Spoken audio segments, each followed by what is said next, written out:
بسم الله الرحمن الرحيم.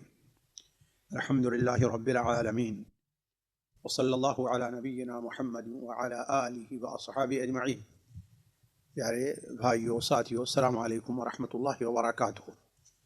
سورہ طور، جس کی تقریباً 4 مجلسیں گزر چکی ہیں، ان مجلسوں کے اندر سورہ طور کی آیات کی تھوڑی وضاحت اور اس سے متعلق گفتگو ہوئی تھی، لیکن حسب عادت آج کی مجلس پوری سورت سے متعلق ہمیں کیا بعض اہم علمی اور تربیتی فائدے ملتے ہیں ان کی طرف اشارہ کرتا چلوں۔ دوسرے الفاظ میں یہ کہہ سکتے ہیں کہ گویا ہم اور آپ وہ سورت جو اس سے پہلے پڑھ چکے ہیں اب اس کا ایک مراجعہ کر رہے ہیں۔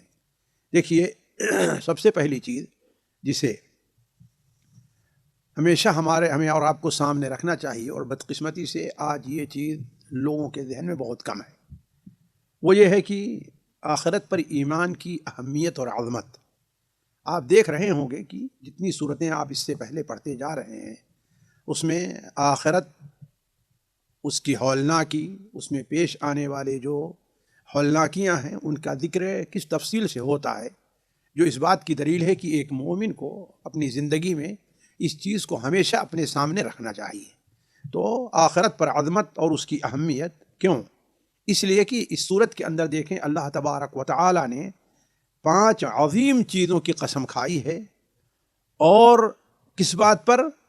جب جن چیزوں کی قسم کھائی جا رہی وہ چیزیں عظیم ہوں گی تو اس کا مطلب یہ ہے کہ جس چیز پر قسم کھائی جا رہی وہ بھی بڑی عظیم ہوگی۔ اسی لیے آخرت کو اللہ تبارک و تعالی نے کہیں پر یوم ثقیل قرار دیا ہے، کہیں یوم کبیر قرار دیا ہے، کہیں یوم عظیم قرار دیا ہے۔ تو اللہ تبارک و تعالی نے قسم کھائی والطور وکتاب مسطور فی رق منشور والبیت المعمور والسقف المرفوع والبحر المسجور۔ ان 5 چیزوں کی وضاحت تفسیر میں آ چکی ہے کہ ان 5 عظیم چیزوں کی قسم اللہ تعالی نے کس بات پر کھائی ہے؟ ان عذاب ربک لواقع۔ اسی لیے وہ لوگ جن کا ایمان آخرت پر فعلاً ہوتا ہے اور حقیقت میں ان کا ایمان ہوتا ہے، وہ ان آیات سے بڑی عبرت حاصل کرتے ہیں۔ امام ابن کثیر رحمہ اللہ نے تفسیر میں حضرت عمر رضی اللہ تعالیٰ عنہ کے بارے میں لکھا ہے کہ ایک بار وہ رات میں اپنے گدھے پر سوار ہو کر کے، جس طریقے سے آپ کا حضرت عمر رضی اللہ تعالیٰ عنہ کا معمول رہا ہے کہ نگرانی کے لیے اور دیکھ بھال کے لیے مدینہ منورہ کی گلیوں میں نکلا کرتے تھے، تو ایک بار آپ جا رہے تھے کہ کسی گھر سے کسی پڑھنے والے کی تہجد کی نماز پڑھ رہا تھا یا قرآن مجید کی تلاوت کر رہا تھا، رات کی تاریکی میں سناٹا تھا، اور اس تاریکی میں آواز آتی ہے کہ والطور وکتاب مسطور فی رق منشور والبیت المعمور والسقف المرفوع۔ رات کی تاریکی میں قاری کے زبان سے یہ الفاظ ادا ہو رہے تھے، حضرت عمر رضی اللہ عنہ ایک ایک کر کے سنتے جا رہے تھے، غور لگا کر کے سنا، اور آخر میں جب اس جملے پر پہنچا قاری، ان عذاب ربک لواقع ما له من دافع، اللہ تبارک و تعالیٰ کا عذاب یقیناً آنے والا ہے اور کسی کو اس عذاب کے دفع کرنے کی کسی کے پاس طاقت نہیں ہوگی۔ حضرت عمر رضی اللہ تعالیٰ عنہ اپنے سواری پر کھڑے نہیں رہ سکے، سواری پر سوار نہیں رہ سکے، نیچے اتر گئے، اتر کر کے جو دیوار تھی اس سے ٹیک لگا کر کافی دیر تک کھڑے رہے اور بیٹھ گئے۔ پھر اس کے بعد واپس آئے اور گھر میں بیمار پڑ گئے، یہاں تک کہ 1 مہینے تک اس آیت کے اثر سے بیمار رہے، اللہ کے عذاب کے خوف سے اور آخرت کے خوف سے بیمار رہے، یہاں تک کہ لوگ اس کی عیادت کو لیے آتے تھے لیکن ان کو معلوم نہیں کہ اصل بیماری کا سبب کیا ہے۔ تو آخرت پر ایمان بڑا اہم ہے اور آخرت بڑی عظیم ہے، کبیر ہے، لہذا اس پر توجہ دینی چاہیے۔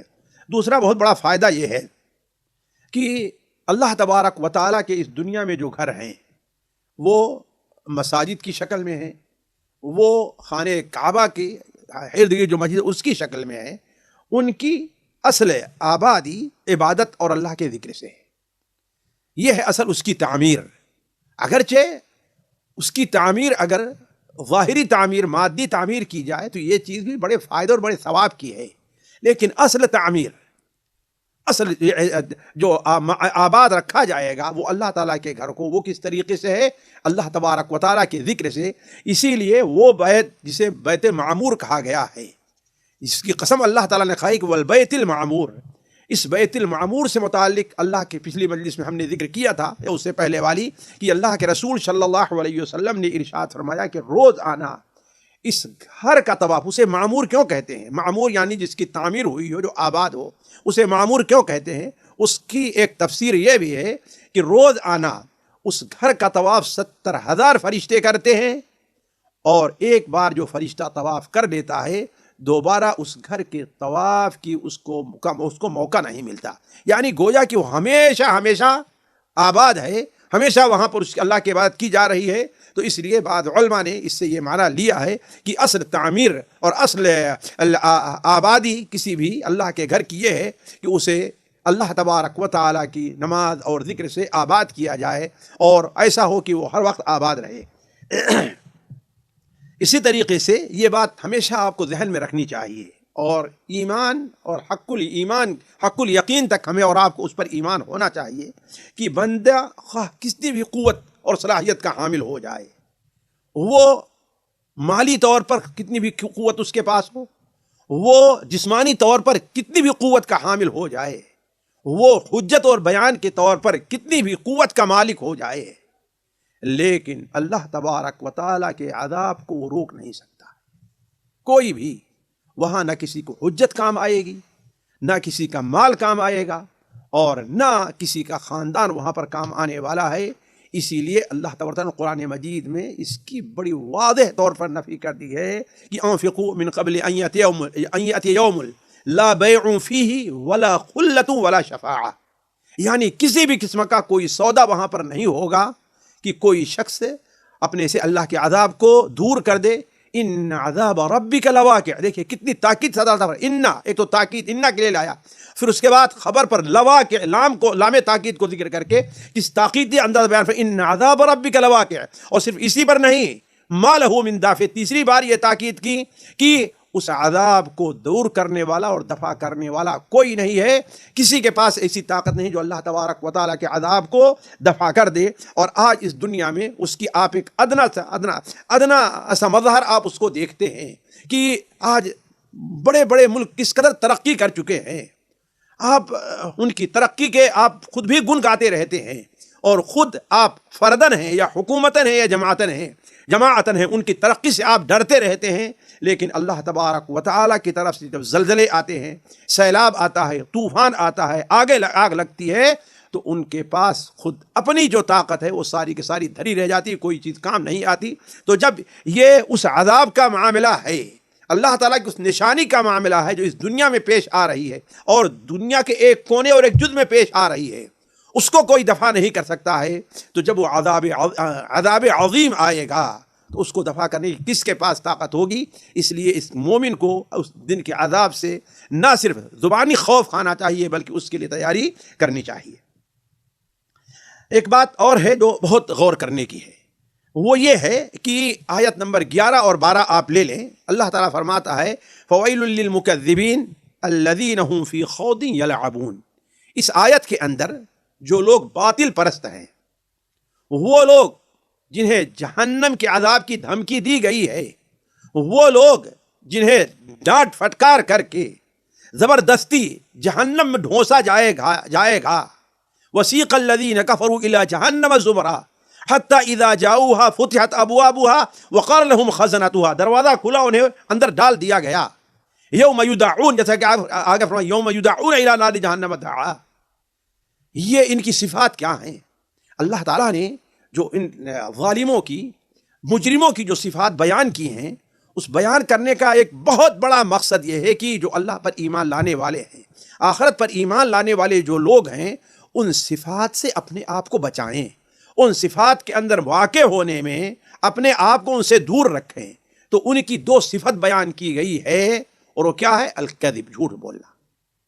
آپ جانتے ہیں کہ جھوٹ اسلامی شریعت کے اندر کس قدر کبیح گناہ ہے، لیکن بدقسمتی یہ ہے کہ آج غیر قوموں کو تو چھوڑ دیجئے، مسلمان جھوٹ کے اندر کس قدر مبتلا ہے، حتیٰ کہ ہماری بہت بڑی جماعت یہ ہے کہ اب جھوٹ کو جھوٹ نہیں سمجھتی، بلکہ اس سے بھی بڑی مصیبت یہ ہے کہ اب جھوٹ لوگوں کے دینی معاملات میں داخل ہو چکی ہے، نعوذ باللہ من ذالک، جبکہ اللہ تعالیٰ نے بڑے واضح طور پر منافقین کی بنیادی علامت جو بیان کی ہے وہ کیا ہے؟ وہ جھوٹ ہے. واللہ یشہد ان المنافقین لکاذبون. تو پہلی صفت باطل پرستوں کی جنہیں جہنم میں دھکیل دیا جائے گا زبردستی، وہ کیا ہے؟ پہلی صفت یہ ہے کہ وہ جھوٹے تھے. فویل للمکذبین. اور مکذبین کون ہیں؟ الذین هم فی خوض یلعبون. ذرا سوچیں، خوض کیا ہے؟ وہ بات جو باطل ہے، جو گناہ کی چیزیں ہیں، جو اللہ کی نافرمانی کی ہیں، یا کم سے کم ان میں انسان کی زندگی کا کوئی فائدہ نہیں ہے اور اسی میں وہ مگن ہے. آج سوچیں کہ ہم میں سے کتنا بڑا طبقہ، آج ذرا سوچیں، آج کتنا بڑا طبقہ سوشل میڈیا سے لے کر کے لے پرنٹ میڈیا تک لے لیجئے، اپنی مجلسوں تک لے لیجئے، نجی مجلسیں ہیں یا دوسری مجلسیں ہیں، بلکہ آپ اس طرف آئیے جو مجالس منعقد کی جا رہی ہیں. آج کتنی مجالس ہیں جو حق کو بیان کرنے، حق کو سننے کے لیے منعقد ہوتی ہیں، اور کتنی مجالس ہیں جو باطل، گناہ، اللہ کی نافرمانی کی چیزوں کو سننے اور بیان کرنے کے لیے منعقد کی جاتی.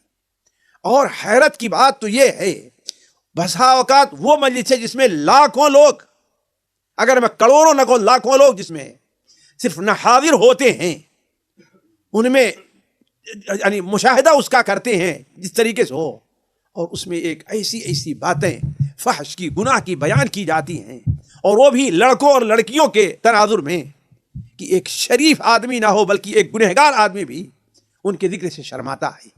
تو ایسی مجلسوں کو کس قدر پذیرائی حاصل ہو رہی ہے، اور وہ مجلسیں جس میں اللہ کا ذکر ہو اس میں کیا. ذرا غور کریں، وہی فویل للمکذبین الذین هم فی خوض یلعبون. گویا کہ جہنم کا عذاب کی سب سے بڑی وجہ کیا بیان کی گئی اس میں؟ الذین هم فی خوض یلعبون. باطل، گویا یہ کافروں کا شیوا ہے. تو ضرورت ہے کہ ہم اپنے آپ کو، اپنی مجالس کو ان دونوں چیزوں سے محفوظ رکھیں. ایک اور فائدہ جو ہماری اور آپ کی تربیت کے لیے ہے وہ کیا؟ دیکھیے، اردو میں بلکہ ہندی میں عام کہا جاتا ہے جیسے کرنی ویسے بھرنی. یعنی انسان جیسا عمل کرتا ہے اس کو ویسا ہی نتیجہ بھگتنا پڑتا ہے، اس کو ویسا ہی نتیجہ. اور اللہ تبارک و تعالیٰ نے یہ اصول رکھا ہے خصوصاً آخرت میں بدلہ دینے کے لیے، کہ انسان اس دنیا میں جیسا کر کے جائے گا اللہ تبارک و تعالیٰ اسی قسم کا بدلہ اسے آخرت میں دے گا. اسی لیے علماء نے ایک بہترین قاعدہ کیا رکھا ہے؟ الجزاء من جنس العمل. الجزاء من جنس العمل. انسان کو بدلہ ویسے ہی ملے گا جیسے وہ عمل کرے گا.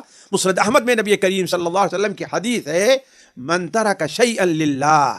جو شخص کوئی عمل صرف اللہ کی رضا کے لیے چھوڑ دیتا ہے تو اللہ تبارک و تعالیٰ اس کا بدلہ، اس سے اچھا بدلہ آخرت میں اس کو دینے والا ہے، بلکہ دنیا میں اس کا اچھا بدلہ دیتا ہے. تو جیسے کرنی ہوتی ویسے بھرنی. تو اللہ تعالیٰ فرماتا ہے الذین یوم یدعون الی نار جہنم دعا هذه النار التي كنتم بها تكذبون. جس دن جہنم کی آگ کی طرف دھکے دے کر کے وہ لے جائیں گے. کیوں ایسا کیوں ہے؟ انہیں دھکے دے کر کے جہنم میں کیوں ڈالا، کیوں لے جایا؟ سیدھے کیوں نہیں لے جایا جا رہا ہے؟ اب تو ان کے اوپر ایک عذاب ہے، ان کے ساتھ نرمی کو مستحق ہونا چاہیے، لیکن انہیں دھکے کیوں دیا جا رہا ہے؟ اس لیے کہ اس دنیا میں ان لوگوں نے اللہ تعالیٰ کی بات بتانے والوں، نصیحت کرنے والوں کو جھڑکا تھا. اللہ تبارک و تعالیٰ کا نام لینے والوں کو حقیر سمجھا تھا. معمولی سی بات کے اوپر، وہ دینی بات ہوتی تھی، انہیں جیلوں میں سونسا جاتا تھا، ناجائز ان کے اوپر کیس لگائے جاتے تھے، انہیں ظلم کا نشانہ بنایا جاتا تھا. اور یہ چیز ایسی ہے جو الا ماشاء اللہ پوری دنیا میں مسلمانوں کے لیے عام چیز بن گئی ہے. اسی لیے اللہ تبارک و تعالیٰ آخرت میں انہیں رسوا کرتے ہوئے یوم یدعون الی نار جہنم دعا هذه النار التي كنتم بها تكذبون. اسی طریقے سے ایک فائدہ یہ ہے جس پر غور کرنا چاہیے، وہ یہ ہے کہ قرآن مجید میں آپ دیکھیں، قرآن مجید مثانی ہے. قرآن مجید مثانی ہے. مثانی کا معنی کیا ہے؟ یعنی دو چیزیں، دنیا کا بھی ذکر ہے، ساتھ آخرت کا بھی ذکر ہے. جہاں اللہ کے عذاب کا ذکر ہوگا وہیں اللہ کی رحمت کا ذکر ہوگا. جہاں اللہ کی پکڑ کا ذکر ہوگا وہیں اللہ تعالیٰ کی طرف سے نعمت کا بھی ذکر ہوگا. جہاں جنتیوں کا ذکر ہے وہیں جہنمیوں کا بھی ذکر ہے. تو مثانی ہے. اس صورت کے اندر بھی آپ دیکھیں، جہاں جنتیوں کا ذکر ہوا اس کے بعد فوراً جہاں جہنمیوں کا ذکر ہوا وہیں جنتیوں کا بھی ذکر ہوا. لیکن آپ قرآن مجید میں پورا ایک جگہ، چند جگہیں ایسے ملیں گے آپ کو جہاں پر جنت اور جنتیوں کا ذکر پہلے ہے، جہنم اور جہنمیوں کا ذکر بعد میں، ورنہ ہر جگہ تقریباً کیا ہے، آپ کو جنت، جہنم اور جہنمیوں کا ذکر پہلے ملے گا اور جنت اور اس کی نعمت کا ذکر بعد میں ملے گا۔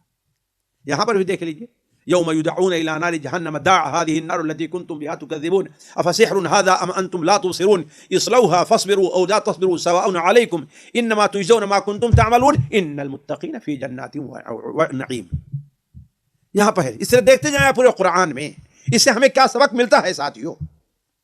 یہ سبق ہمیں ملتا ہے کہ ہمیں لوگوں کے سامنے اپنے وعد میں، اپنی نصیحت میں ترغیب کا پہلو غالب رکھنا چاہیے ترغیب کے مقابل میں۔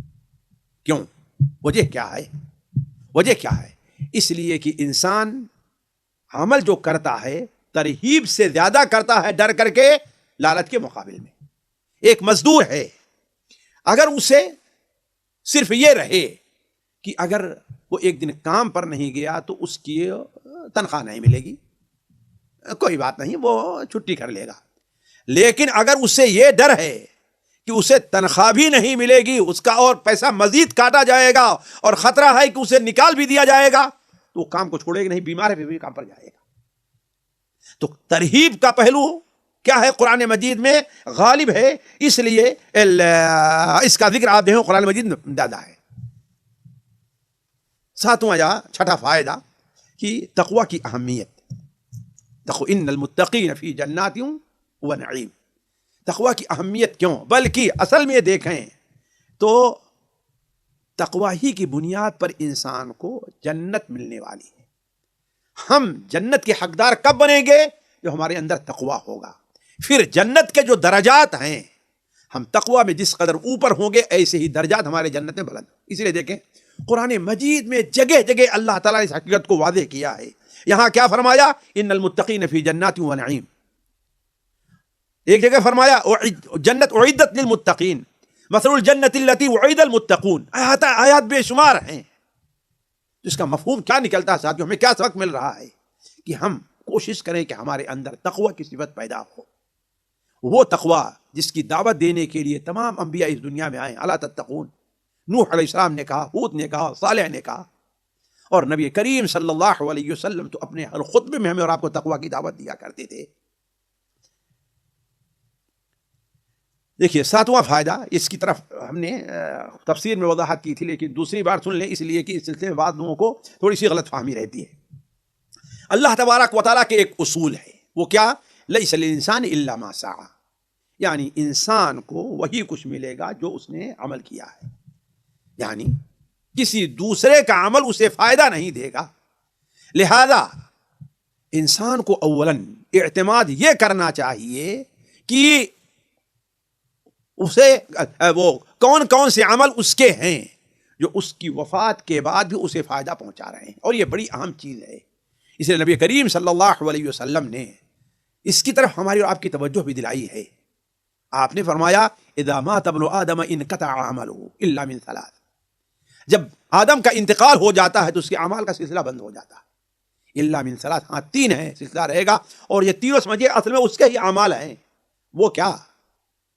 علم ينتفع به، ظاہر بات ہے اس نے پڑھایا، اس کا اپنا عمل ہے، اور صدقۃ جاریہ، یہ بھی اس کا اپنا عمل ہے، اور ولد صالح، کوشش کی ہے اس نے اپنے اولاد کو نیک بنانے کے لیے۔ یہ تین چیزیں ہیں۔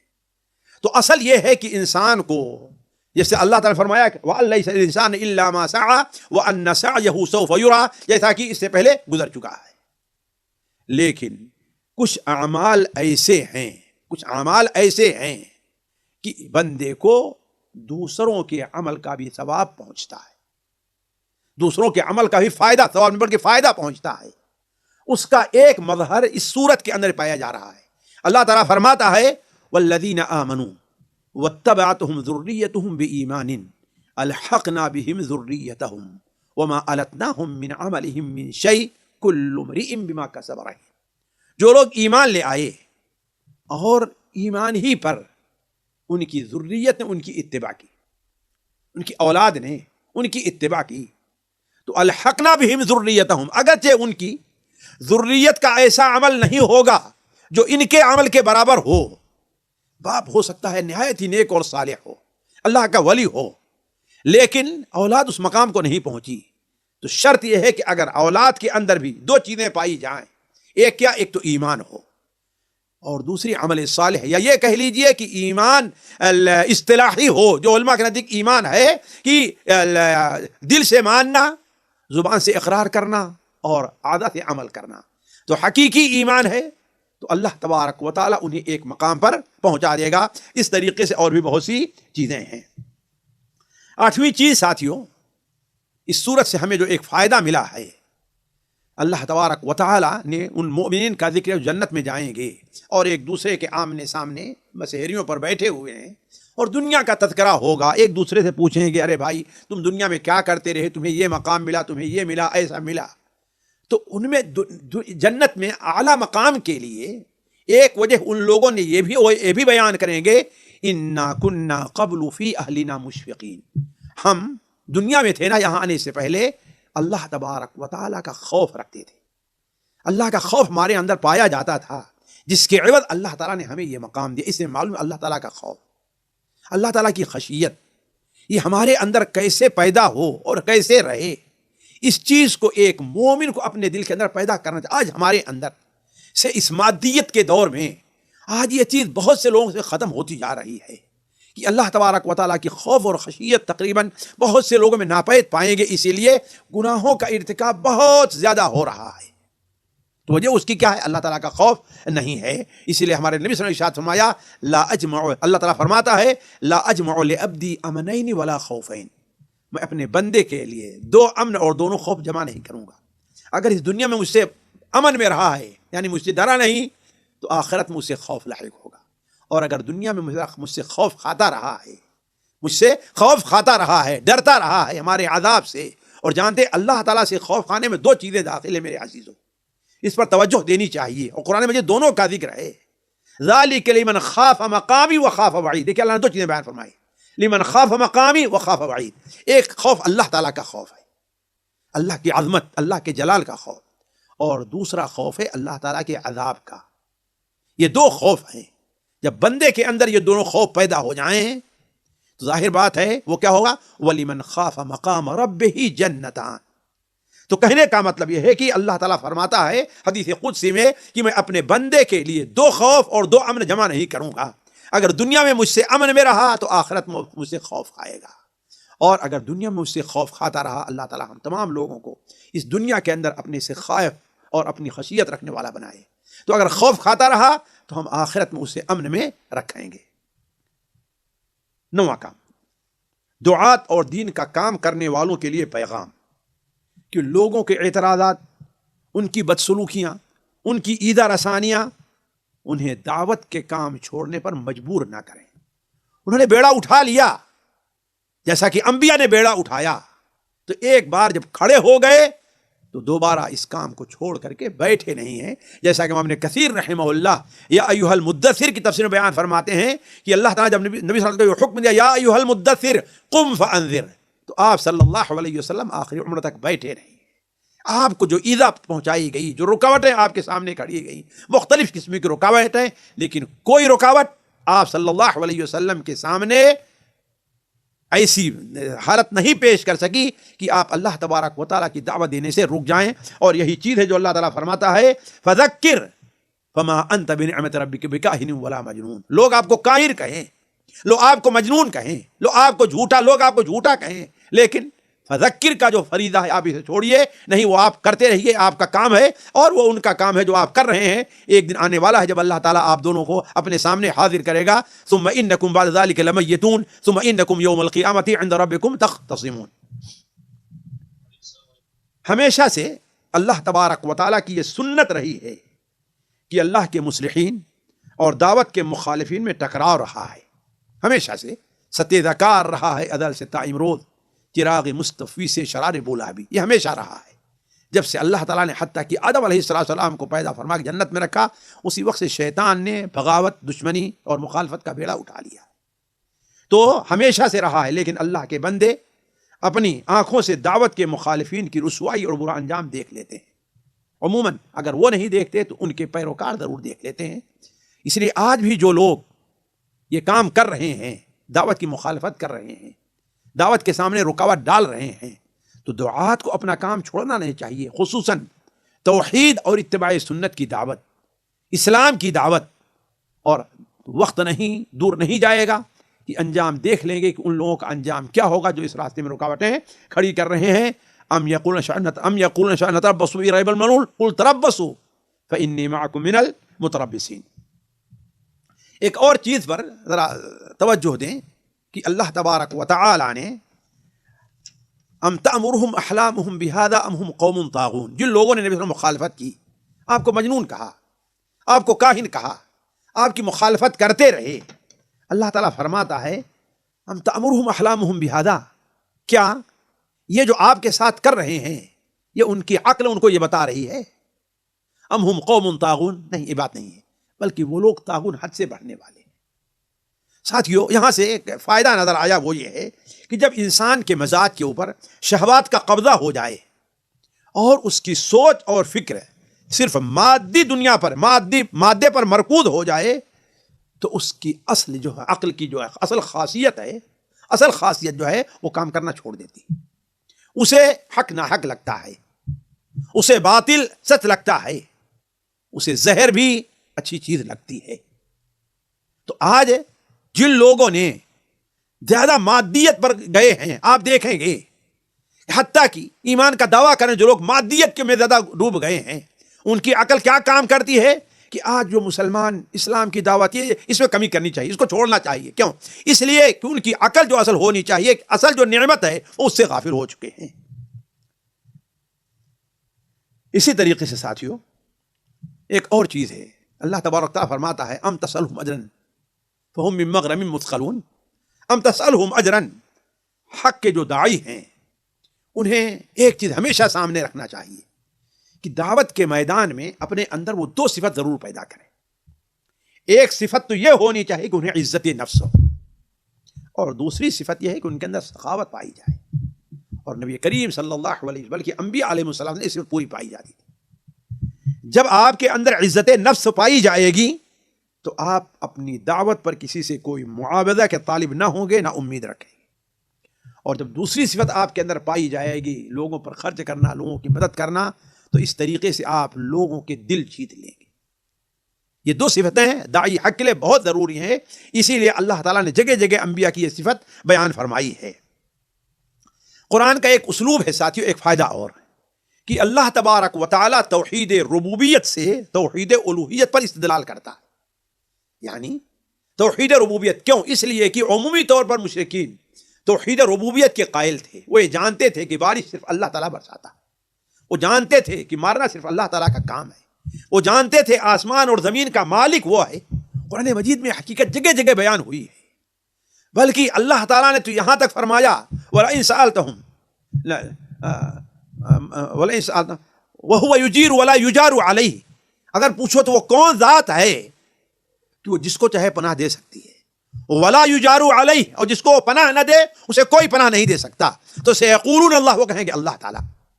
تو توحید ربوبیت کے قائل تھے مشرکین، تو اللہ تبارک و تعالیٰ نے توحید ربوبیت سے جگہ جگہ دیکھ لیجئے، اگر اس پر کتاب لکھی جائے تو موٹی کتاب تیار ہو جائے گی. سورہ بقرہ سے لے کر کے چلے جائیے آپ آخر تک، اللہ نے توحید ربوبیت سے توحید الوہیت پر استدلال کیا ہے. یا ایھا الناس اعبدوا ربکم، اے لوگو عبادت کرو اپنے اس رب کی. کون؟ الذی خلق السماوات، خلق جو آسمان کو، گویا کہ توحید ربوبی الوہیت. ربوبیت کیا ہے؟ توحید الوہیت کا. اسی طریقے سے اللہ تعالیٰ نے یہاں کیا فرمایا؟ ام خلقوا من غیر شیء ام هم الخالقون، یعنی وہ مانتے ہیں کہ انہیں کوئی پیدا کرنے والا ہے، وہ اپنے آپ پیدا نہیں ہوئے ہیں. تو جب اس کا اقرار ہے تو آخر اللہ پر ایمان کیوں نہیں لاتے؟ لا الہ الا اللہ کیوں نہیں مانتے؟ یہی وجہ ہے جیسا صحیح بخاری میں ہے، حضرت جبیر ابن نفیر جو ابھی تک کافر تھے مدینہ منورہ آئے اور آپ صلی اللہ علیہ وسلم سورہ طور کی تلاوت کر رہے تھے مغرب کی نماز میں، اور جب اس آیت کے اوپر پہنچے ام خلقوا من غیر شیء ام هم الخالقون، تو جبیر ابن نفیر کہتے ہیں کہ ایسا لگا کہ میرا دل پھٹ جائے گا، میں زندہ نہیں رہ پاؤں گا. یہ حجت تھی قرآن مجید کی توحید ربوبیت توحید الوہیت پر استدلال. غیب دانی اللہ تبارک و تعالیٰ کا خاصہ ہے، لہذا اگر کوئی اس دنیا میں دعویٰ کرتا ہے، چاہے کوئی نمازی ہے، چاہے کوئی بڑا ولی ہے، دعویٰ کرتا ہے، تو وہ جھوٹا اور کذاب ہے، ام عندهم الغیب فهم یکتبون۔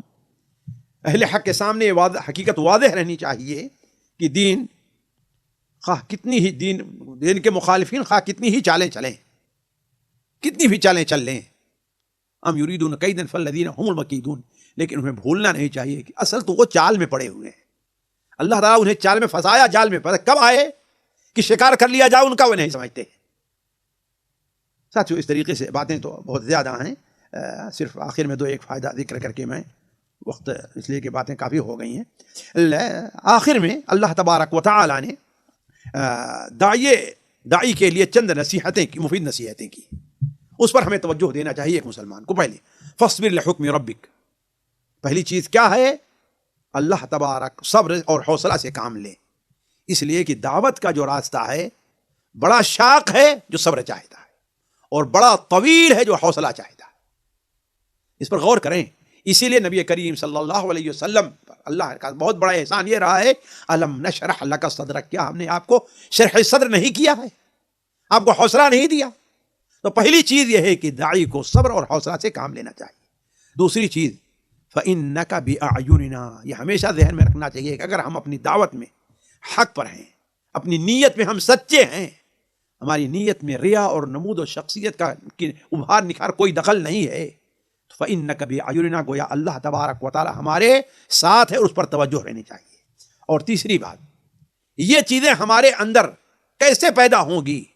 اس کے لیے ہمیں نماز اور تسبیح کا اہتمام کرنا چاہیے۔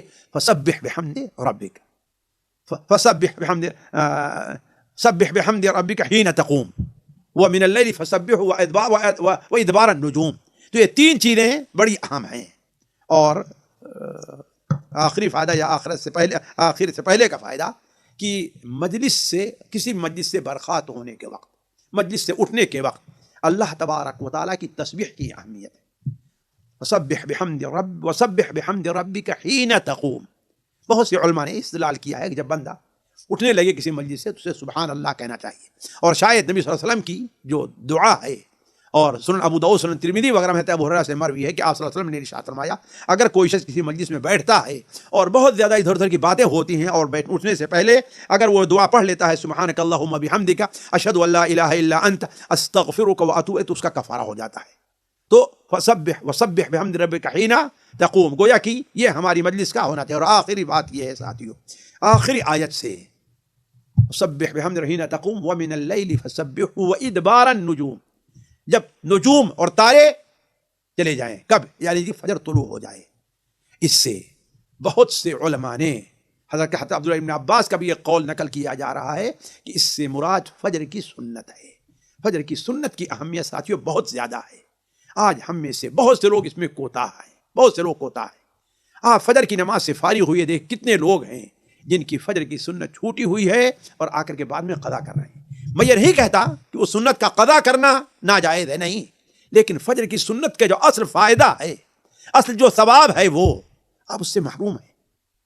یہ کبھی بدرجہ مجبوری ہو جائے، ناگہانی ہو جائے، لیکن بعض لوگوں کو دیکھا گیا کہ ہفتے میں تو 2-4 دن ضرور ان کی سنتیں چھوڑتی ہیں، کیوں آخر؟ تو کہنے کا مطلب فجر کی سنت کی اہمیت کو انسان سمجھے کہ اللہ تبارک قرآن مجید میں بھی اس طرف اشارہ فرما رہا ہے، وسبح بحمد حین تقوم ومن اللیل فسبح وادبار النجوم۔ اللہ تعالیٰ سے دعا ہے کہ اللہ تعالیٰ ہمیں اور آپ کو قرآن کے ساتھ زندہ رہنے اور قرآن ہی کے اوپر مرنے کی توفیق عطا فرمائے۔ السلام علیکم ورحمۃ اللہ وبرکاتہ۔ ہمارے علمی اور عوامی دروس اور سوال و جواب کی مجلسوں سے آپ خود بھی مستفید ہوں اور اپنے دوست و احباب کے ساتھ بھی شیئر کریں۔ عین ممکن ہے کہ آپ کے شیئر سے کسی کی اصلاح اور آپ کے لیے صدقہ جاریہ بن جائے۔ واٹس ایپ پر اسلامک میسج حاصل کرنے کے لیے نمبر نوٹ فرمائیں: یعقوب عزیز 00966 5089 5907۔ واٹس ایپ سوال جواب گروپ میں ایڈ ہونے کے لیے نمبر نوٹ فرمائیں: عبدالسلام عمری 00966 502627 نمبر بھیجتے ہوئے نام اور پتہ ضرور لکھیں۔ اسی طرح ہمارے یوٹیوب چینل اسلامی دعویٰ کو ضرور سبسکرائب کریں تاکہ ہماری ہر نئی اور اہم ویڈیو کی اطلاع آپ کو فوری حاصل ہو جائے۔ تمام دروس، مقالات اور سوال جواب سیریز کے لیے ہماری مشہور ویب سائٹ www.islamidawah.com کا مشاہدہ کرتے رہیں۔ السلام علیکم ورحمۃ اللہ وبرکاتہ۔